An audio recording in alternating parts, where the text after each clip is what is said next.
So hello dear students, आप सभी का बहुत बहुत स्वागत है रेसवा एकेडमी पर। आप सभी को सबसे पहले तो बहुत बहुत कॉन्ग्रेचुलेशन कि आप लोगों ने एंट्रेंस क्लियर किया और आप लोगों को अब एक कॉलेज मिल चुका होगा। आप लोग अपनी पढ़ाई स्टार्ट करने वाले हैं और आप लोग अपनी पढ़ाई स्टार्ट करने वाले हैं तो जिन लोगों का सब्जेक्ट है इंजीनियरिंग ड्राइंग, ठीक है, जिन लोगों का सब्जेक्ट है इंजीनियरिंग ड्राइंग, मैं आपका दोस्त प्रभात सिंह आपके साथ इंजीनियरिंग ड्राइंग पढ़ाने वाला हूँ आपको। तो ये जो एक बिल्कुल नया सब्जेक्ट है, ठीक है, क्योंकि बाकी सब्जेक्ट्स क्या होते हैं कि आपको थोड़ा थोड़ा थोड़ा थोड़ा पता होता है, उनका अंदाजा होता है कि केमिस्ट्री क्या है आपको पता है, मैथ क्या है आप पहले से पढ़ते आ रहे हैं, और फिजिक्स भी आप पहले से पढ़ते आ रहे हैं, कम्युनिकेशन बेसिकली इंग्लिश होता है तो आप पहले से पढ़ते आ रहे हैं। लेकिन इंजीनियरिंग ड्राइंग जो होता है वो बिल्कुल ही एक नया सब्जेक्ट होता है। क्या होता है? एकदम बिल्कुल ही नया सब्जेक्ट। और शायद आपने पहले बार इससे पहले ड्राइंग तो की होगी, ड्राइंग आपने बहुत की होगी, लेकिन इंजीनियरिंग ड्राइंग कि इंजीनियर्स कैसे ड्राइंग करते हैं, जैसे आपने जो लोग सिविल डिपार्टमेंट्स के होंगे उन्होंने आर्किटेक्ट के नाम सुने होंगे, ठीक है। आर्किटेक्ट यानी जो कि बिल्डिंग्स की या मैप्स बनाता है, बिल्डिंग प्लानिंग करता है, ये सब आर्किटेक्ट। ये सब किसके अंदर का पार्ट है? ये सब इंजीनियरिंग ड्राइंग का पार्ट है, ठीक है। उसी तरह आपने मशीन डिजाइनर्स देखे होंगे, ठीक है, जो मशीन के पार्ट्स या मशीन के कंपोनेंट्स डिजाइन करते हैं, वो सब किसका पार्ट है? वो सब इंजीनियरिंग ड्राइंग का पार्ट है। तो ये सारी चीजों के जो बेस स्टार्ट होता है वो हमारा इस सेमेस्टर से स्टार्ट होगा। और इस सेमेस्टर में एक सब्जेक्ट हमें मिलेगा, क्या? इंजीनियरिंग ड्राइंग, ठीक है। तो इस सेमेस्टर में हमारा सब्जेक्ट मिलने वाला इंजीनियरिंग ड्राइंग, हम उसको स्टडी करने वाले हैं।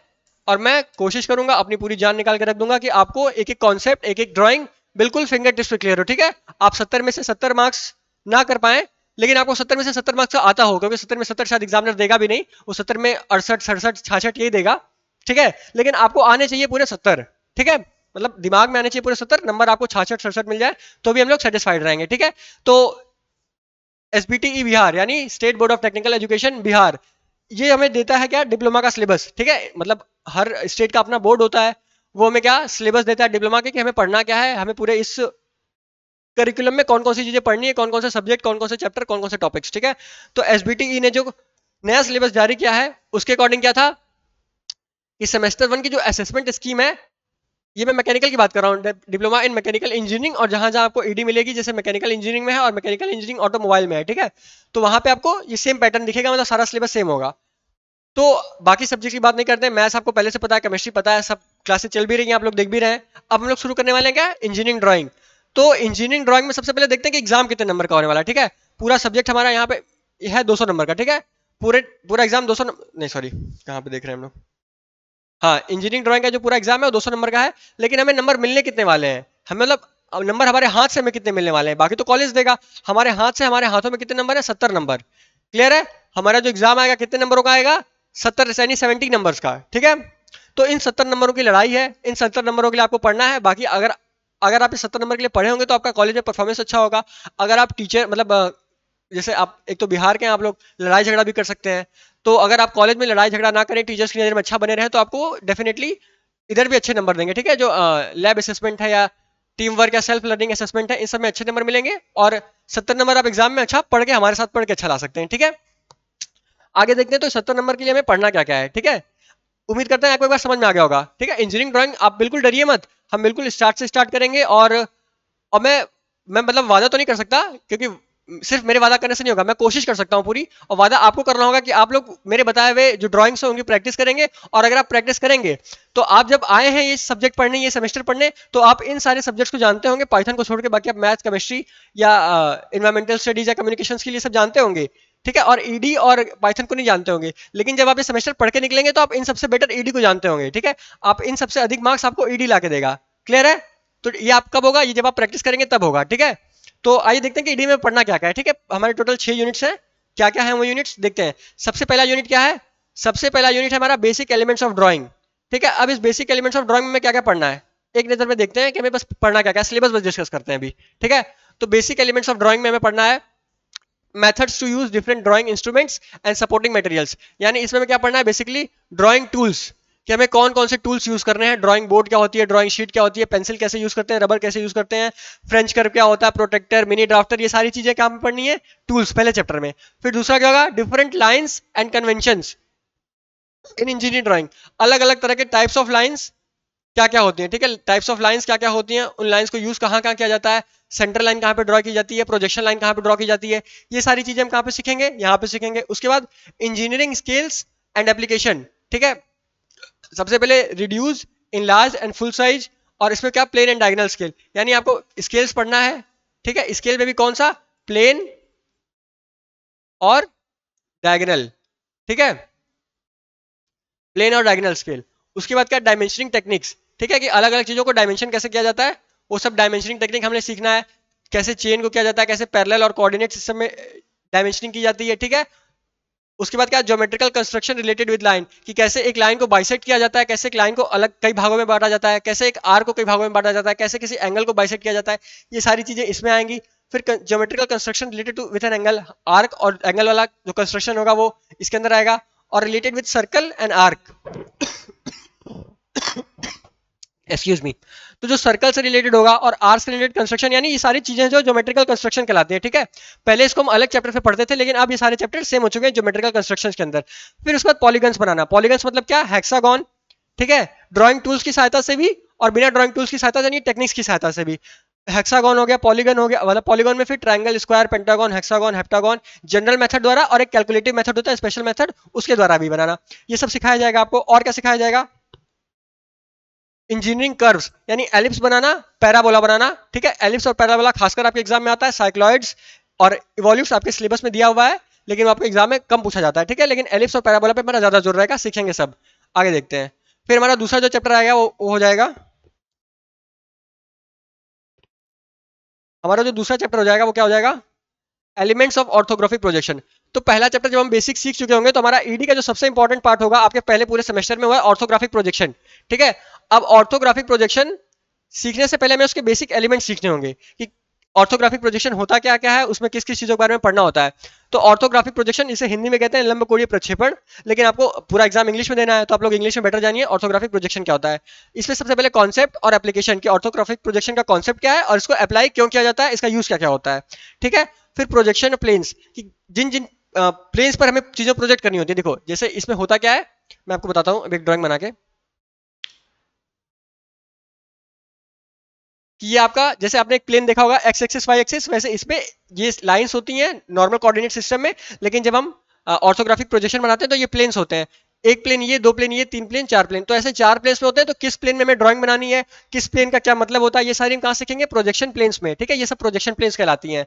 फिर orthographic projection, first angle projection क्या होता है और थर्ड एंगल प्रोजेक्शन क्या होता है। सबसे पहले पॉइंट को प्रोजेक्ट करेंगे, फिर उसके बाद लाइंस को प्रोजेक्ट करेंगे, उसके बाद प्लेन्स को प्रोजेक्ट करेंगे, ठीक है। और प्लेन्स भी कौन कौन से, triangle, square, rectangle, pentagon, hexagon, circle, ये सारे प्लेन्स को हम प्रोजेक्ट कर रहे होंगे, ठीक है। ये हो गया हमारा। अब आगे देखते हैं कि जो मेरा तीसरा यूनिट क्या होगा, वो orthographic projection of unsection and section solid. अभी तक क्या हम प्लेन को प्रोजेक्ट कर रहे थे, हमने क्या क्या प्रोजेक्ट किया, पॉइंट को, लाइन को, सेकंड चैप्टर में पॉइंट को किया, लाइन को किया और प्लेन को किया। अब यहाँ पे सॉलिड को करेंगे, ठीक है। आप लोगों को पता है ना कि प्लेन और सॉलिड में क्या फर्क होता है। प्लेन हमारा एक टू डायमेंशनल फिगर होता है और सॉलिड एक थ्री डायमेंशनल फिगर होता है। तो सेकंड चैप्टर में हमने टू डायमेंशनल फिगर को प्रोजेक्ट किया, अब यहाँ पे हम थ्री डायमेंशनल किसी भी सॉलिड को प्रोजेक्ट करेंगे, ठीक है। तो ऑर्थोग्राफिक प्रोजेक्शन ऑफ अनसेक्शन और सेक्शन सॉलिड, उसमें क्या क्या होगा, उसमें प्रिज्म होगा, ट्रायंगल्स होगा, स्क्वायर मतलब स्क्वायर प्रिज्म होगा, ट्रायंगुलर प्रिज्म होगा, रेक्टेंगुलर प्रिज्म होगा, क्यूबॉइड होगा, पिरामिड होगा, ये सारी चीजें होंगी। फिर orthographic projection of cuboid, pentagonal और प्रिज्म, मतलब अलग अलग तरह के प्रिज्म होते हैं, उन सबका क्या होता है, ऑर्थोग्राफिक प्रोजेक्शन कैसे बनाया जाता है, ये सब सीखेंगे हम इसमें। मतलब बेसिकली पूरा सेक्शन और अनसेक्शन सॉलिड के बारे में ऑर्थोग्राफिक प्रोजेक्शन ही होगा, ये पूरा तीसरा आपका यूनिट, ठीक है। अगर हम चौथे यूनिट की तरफ बढ़े, तो चौथा यूनिट अब आपका ऑर्थोग्राफिक प्रोजेक्शन से अलग आ जाएगा, क्या, आइसोमेट्रिक प्रोजेक्शन। जैसे ऑर्थोग्राफिक प्रोजेक्शन में इतनी सारी चीजें हैं, वैसे सारी सेम चीजें क्या होती हैं, आइसोमेट्रिक प्रोजेक्शन में भी होती हैं।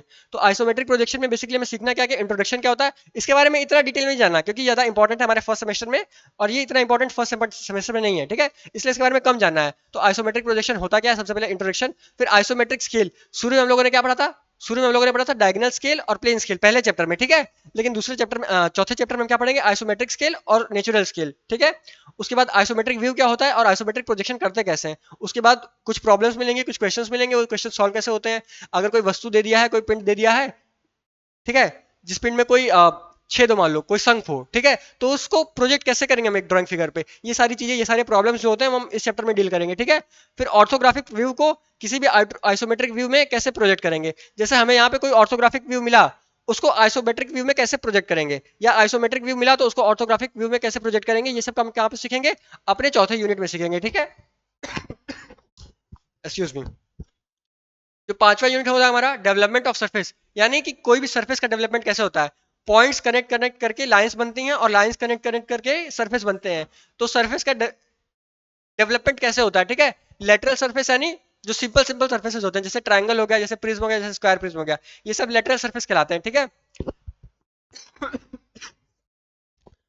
और फिर उसके बाद क्या, ट्रायंगुलर पिरामिड्स कैसे बनते हैं, टेट्राहेड्रॉन, ट्रायंगुलर पिरामिड, मतलब ये सब अलग अलग शेप्स होते हैं। आपको टेट्राहेड्रन पहले पता होगा, हेड्रन यानी हेड यानी फेस, जिसके टेट यानी चार फेस हो उसको क्या कहते हैं, tetrahedron. Rectangular pyramids, development of lateral surface of cylinders and cones, cylinder और कोन्स में कैसे सरफेस डेवलप होते हैं, ठीक है। ये सारी चीजें हम कहाँ सीखेंगे, डेवलपमेंट ऑफ सरफेसेज में।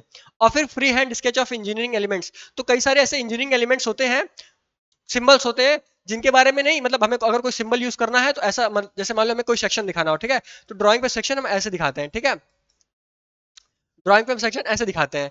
लेकिन क्या अब ये बनाने के लिए हम स्केल उठाएंगे और सर्कल उठाएंगे, नहीं, हमें फ्री हैंड स्केचिंग भी आनी चाहिए, यानी अपने हाथ को फ्री रख के बिना किसी इंस्ट्रूमेंट की सहायता से कैसे कैसे कॉमन सी चीजों की स्केचिंग कर सकते हैं, जो कॉमन इंजीनियरिंग एलिमेंट्स है उनकी स्केचिंग कर सकते हैं, वो सीखेंगे हम कहाँ पे, इस 6वें चैप्टर में, ठीक है।